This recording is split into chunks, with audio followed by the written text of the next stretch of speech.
Ayan kakabsat, mga bunsoy, naimbag na bigat sa inyo lahat. Nandito po tayo ngayon sa may Santo Domingo Church, dito sa may Quezon Avenue. Upload videos lang po ito.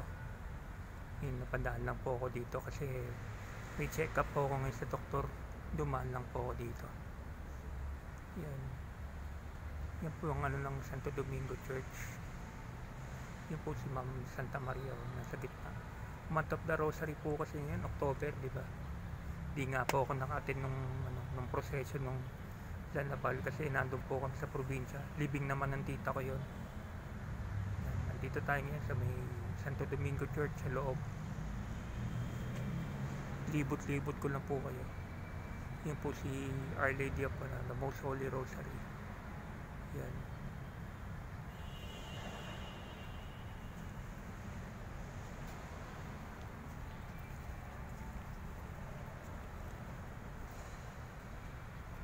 Ito po ay founded by the Dominican Fathers, itong Santo Domingo Church. Hindi po ito ang original na simbahan. Ang first na Santo Domingo Church ay sa Intramuros na nasira kasi siya nung World War II. Lumipas sila dito sa Quezon Ave. Yan.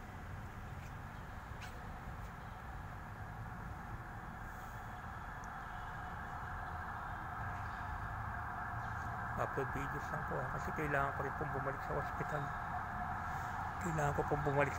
Ng mga 12 o'clock. Consultation kay doktora. Yun po, parang Manawag din po. Pero actually Manawag hindi ko pa pala na balik po tayo sa Manawag, sa Agoo. Nagpapaano lang po tayo, nagpapalakas lang po tayo. Balik din po ulit tayo sa mga probinsya. Mahirap po talaga rito sa Maynila. Nagkakasakit po talaga ako dito. Tapusin ko lang po mga check-up ko sa mga doktor next week sa heart naman. Ngayon sa diabetes.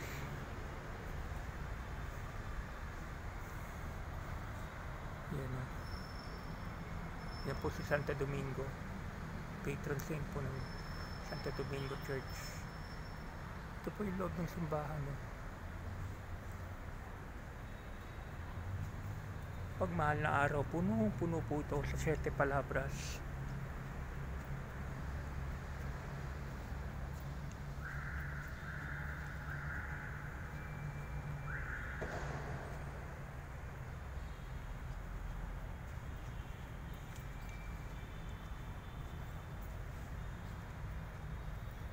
Mamaya daan naman po tayo dun sa St. Peter Church naman. St. Peter Cathedral, yung malapit po sa amin. Yan, ito po yung loob ng simbahan ng Santo Domingo. Malabas na po tayo.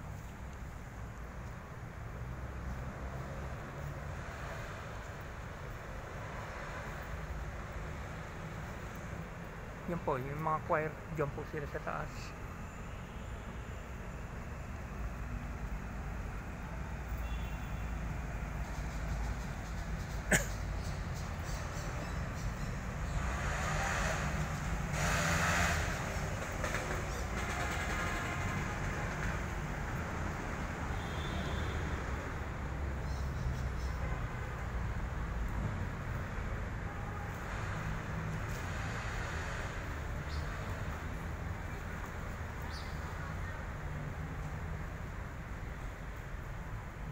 San Lorenzo Luis.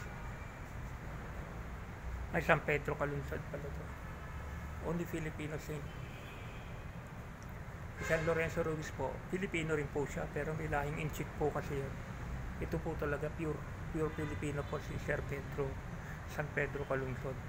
Si San Lorenzo Ruiz, half Chinese po yun. Yan.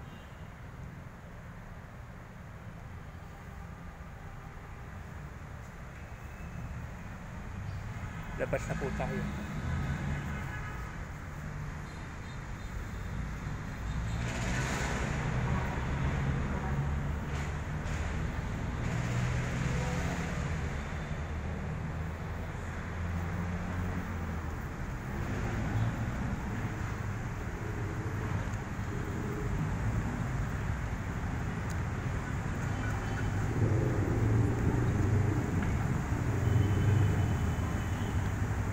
bukas po Christ the King. Gusto niyo po? Punta tayo sa Christ the King Church bukas. Sa E. Rodriguez po. Ibang simbahan naman yan. Maganda rin po doon sa Christ the King. Yan po yung labas po. Po ang labas ng Santo Domingo Church.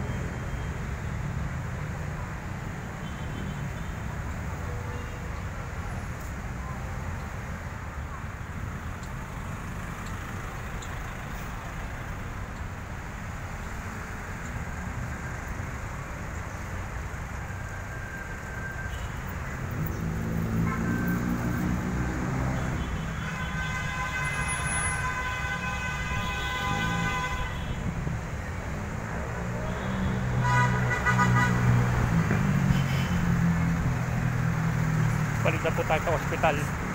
Kaya alas 12 po yung alas 12 po ang ano ko doon, kailangan makabalik.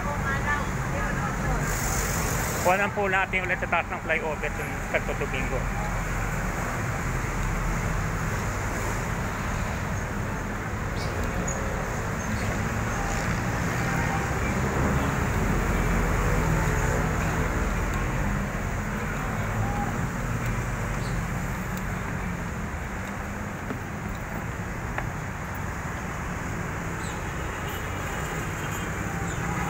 Pala makuha na paano siya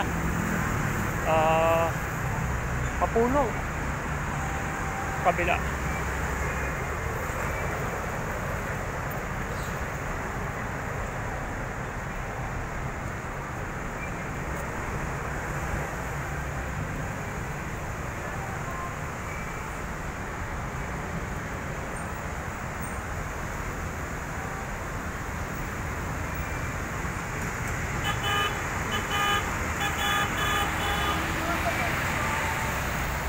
Santo Domingo Church. Natatakpan lang po ng puno.